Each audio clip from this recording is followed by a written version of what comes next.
মহেশ্বর সনাতন ধর্মের ত্রিদেবের মধ্যে অন্যতম একজন। তিনি তার লীলাসমূহে প্রতিনিয়ত আদর্শের শিক্ষা দিয়ে গিয়েছেন। তার মধ্যে প্রমুখ একটি বিষয় হল রামায়ণে রাবণ নিধনের হেতু হনুমান লীলার অবতারণা। তিনি এই লীলা থেকে জগৎবাসীকে শিক্ষা দিয়ে গেলেন ভগবানের সেবার জন্য এবং অন্যায়ের নিধনের জন্য নিজেকে কিভাবে সংকীর্ণ অবস্থায় মানিয়ে নেওয়া যায়।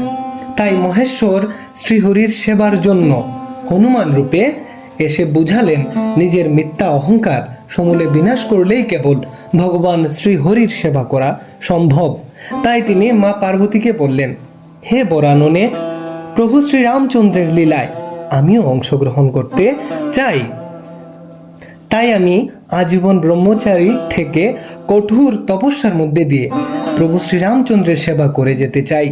তখন মা পার্বতীও বললেন, তাহলে আমি কি সেই লীলায় থাকবো না প্রভু?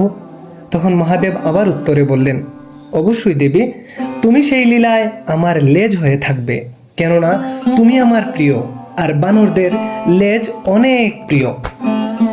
অতএব আমি যখন হনুমান রূপে থাকব তখন আমার অঙ্গের লেজ হয়েই তুমি থাকবে। শিবপ্রিয়া রামলীলায় লেজ রূপে থেকে রাবণ নিধনের জন্য আমায় সাহায্য করবে।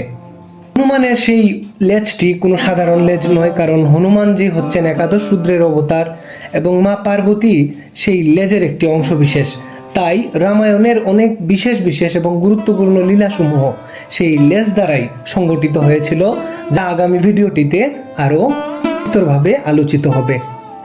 সেই সঙ্গে রামায়ণ কথার সঙ্গেই থাকুন। হরে কৃষ্ণ।